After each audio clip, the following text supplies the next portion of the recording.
Ever find yourself standing in line at airport immigration, palms sweaty, wondering what types of questions they're going to throw at you this time to try to trip you up? Whether you're entering the US or another country, it's important to know these customs and immigration questions that you could be asked in order to get through smoothly and avoid intense interrogations. And it's even more important to know the right way to answer them. Let's start with immigration's favorite questions to ask, and then we'll move to some off-the-wall questions that they sometimes ask to catch you off guard. Some of these questions may seem obvious, but they're looking for certain things in their answers. The first question is, what's the purpose of your visit? The number one rule when answering all immigration questions is to be friendly, confident, short, and sweet. You do not need to share your whole life story. Just give them the information that they need and nothing more. In this case, they're trying to determine if your plans match the type of visa that you have. For example, you shouldn't be doing any in-person work in the country unless you have a visa that allows you to do it. So if you start to mention work when you're on a tourist visa, this could raise some red flags which you do not want. Next, how long do you intend to stay? Again, no need for too much information here. If you're staying for around 3 weeks, just answer 3 weeks. If you're not exactly sure, pretend you're exactly sure and give your best guess. All they want to know is if your plan fits within the allowed time that you have in the country. Most travelers know exactly how long their vacation is going to be. But if you're like me and have a lot of different open-ended plans and like 10 different flights coming up, this question can throw you off. Speaking from experience, it looks kind of suspicious if you have to stop and actually look up how long you're going to be in the country. It's better to know your answer beforehand, even if you may change plans. The next logical question is to ask for proof that you're going to leave when you say you're going to leave. This is something that the airlines will normally ask you before you board the plane, especially if you travel on one-way tickets like we do, but it can also come up in immigration as well. And if they ask, you want to be prepared. That means having a physical or a digital copy of your tickets showing that you're leaving the country, as well as the date. Plane tickets are your safest bet, but depending on the country or the border or the specific officer that you get, you also may be able to get away with bus tickets or even hotel reservations in the next country that you're visiting. If you're traveling open-ended on one-way flights, there are websites that allow you to rent proof of onward travel. These have worked for us several times in the past, but one time my wife ran into problems. So nowadays, I feel more comfortable just paying for a fully refundable ticket with a reputable airline. Whichever you choose, there's one easy to make mistake you want to avoid. If you don't actually plan to travel on the date of your rented or refundable ticket, it's easy to forget and let it slip your mind of the date of that actual ticket. This looks suspicious, so make sure that you have your plan and details straight before getting to the front of the line in immigration. Just to be clear here, these recommendations are to help you stay flexible with your plans, but you should definitely not overstay your time in a country. Next, where will you be staying during your stay? Always be ready to share the first place that you plan to stay, whether that be a friend's house, a hotel, or an Airbnb in X neighborhood. If you're like me, you may prefer to go with the flow and not have your entire trip locked in, especially if you plan to travel all around the country. But I would highly recommend not trying to enter a country without a place to stay lined up. Even if you like to go with the flow, it's always better to answer with a confident plan, a plan that you can always change later on. Instead of saying, I plan to stay at X place and then we'll see where I go from there, answer with, I plan to go to X, then Y, then Z. If they ask for reservations beyond your first stop, there's nothing wrong with saying that you're not sure of the exact dates yet, so you haven't made the reservations. But again, you only need to say this stuff if they specifically ask for it. The more you run your mouth, the more likely you are to say something that raises a flag. Also, keep in mind that certain countries do require that you have your entire itinerary planned out, so make sure to research that beforehand. As far as proof goes, I always like to screenshot my reservations and exit ticket and everything so that I have it handy on my camera roll. That way, if my data or Wi-Fi isn't working and I can't access it, I won't start to panic. By the way, this is one reason why it's handy to buy a travel eSIM. You can set your data plan up on your phone before traveling so that it's ready for you the second that you arrive. This prevents sticky situations without internet, and I'll link to some of my favorite eSIM companies below. Next, what's your occupation? Here, they could be looking for a number of different things. They might be checking to see if your occupation matches the amount of money that you're bringing into the country. But as with a lot of these questions, they're probably less interested in your exact occupation and more interested in how you answer the question. If you're hesitant, red flag. If your work situation is complicated, make it uncomplicated. And if you're unemployed, just be honest.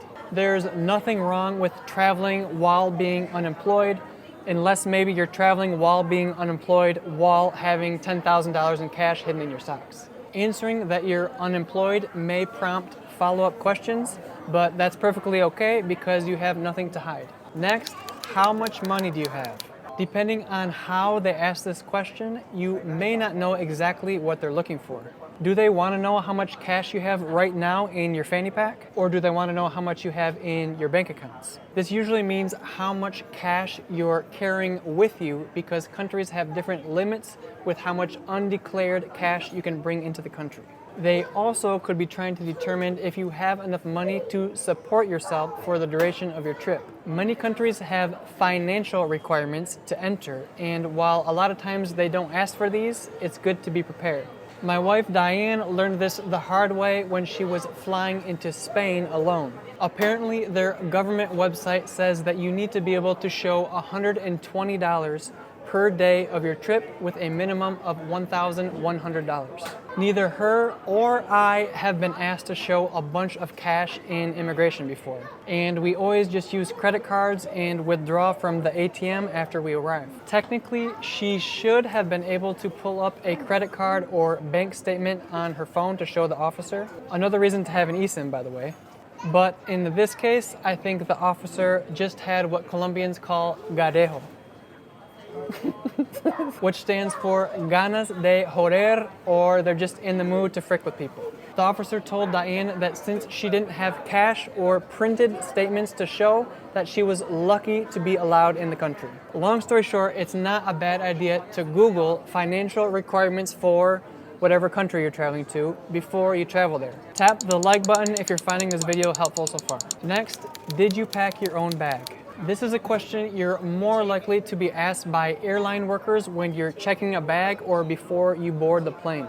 But you may get it when entering the country as well. They essentially want to know if you're aware of everything that's inside of your bag. If you are, say yes. If someone helped you pack it, tell them who helped you pack it, like your wife or your son or whatever. If you just say no without any explanation, they're probably going to ask you some more questions.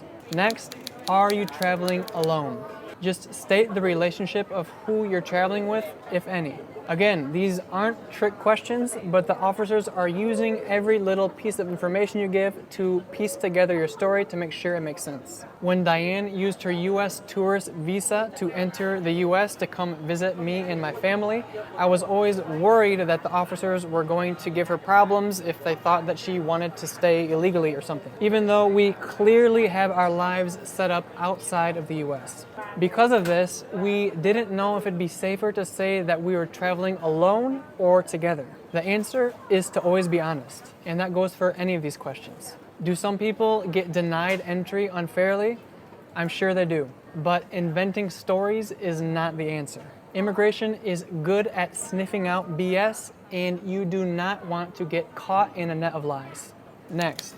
Do you have family here? This helps them understand why you're visiting. There's nothing wrong with having family where you're traveling as long as you're not planning to violate your visa or overstay. Answer truthfully and don't be scared. It also lets them know you have a support network if needed. If you do have family, be ready for some follow-up questions like their name, address, and contact info. Next, have you been here before? Here, they're still just piecing together a picture of your history and looking for any red flags. It's good to have at least a rough idea of your last visit just in case they ask. This could be as simple as last summer or about 5 years ago. There's nothing wrong with not remembering exact dates, but not knowing how to answer something just adds to the stress and can make you nervous and over-talkative. If you have answers ready, you'll be less nervous and less suspicious. Next, where did you come from? They can clearly see where you came from by looking at your passport and boarding pass, but they want to see how you answer the question. If you have unordinary flight patterns like I do, this could lead to further questions. One time after entering the US after being gone for over a year, the officer pulled me to the back room for an intense interrogation and a full bag search.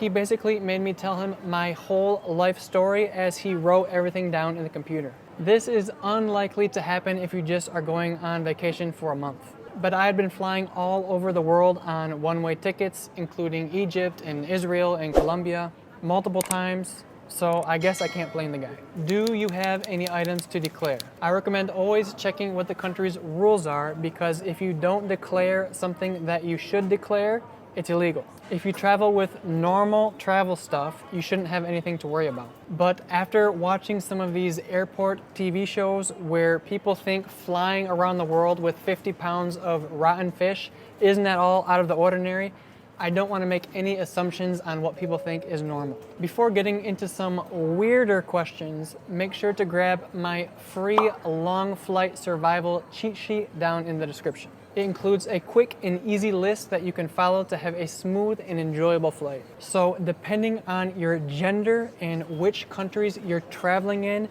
you may also get some other questions that throw you off guard. I asked a big Facebook group of travelers, and a bunch of solo female travelers spoke up. Many have been asked where their husbands were or why their husbands were allowing them to travel solo. This is most likely to happen when traveling in and out of Islamic countries. Other women have been asked if they have a boyfriend, and if so, how long they've been together. This particular woman was later told that this question was to make sure she wasn't flying to this country to look for a husband. As frustrating as these questions and assumptions can be, I recommend trying to keep your cool. Since several of these immigration questions require proof, or you may need to reference things, it's extra important to always carry around a power bank with you in case your phone dies. You can also just print everything out, but this is usually unnecessary unless you're specifically instructed to do this by your airlines or visa application or somewhere else. And if any of your answers makes the officer suspicious, they may take you to the back room for a thorough search. Obviously, you never want to have anything illegal for the country that you're arriving in. But less obviously, you won't want to pack anything that may lead the officer to believe that you have different intentions for your trip, like packing textbooks if you're not on a student visa, or packing work equipment or a stack of resumes if you're not on a work visa. You may not intend to break any rules, but having this stuff makes you look suspicious and doesn't help your case. Keep in mind that immigration is only one of the two big, intimidating areas that you need to pass through when flying. Before leaving, you'll also need to survive the dreaded TSA or airport security line, which can be a nightmare if you make certain small mistakes. To discover exactly what things you need to avoid, watch this airport security line mistakes video next. Follow Project Untethered on TikTok and Instagram for more bite-sized travel tips, and we'll see you in the next one. Bye-bye.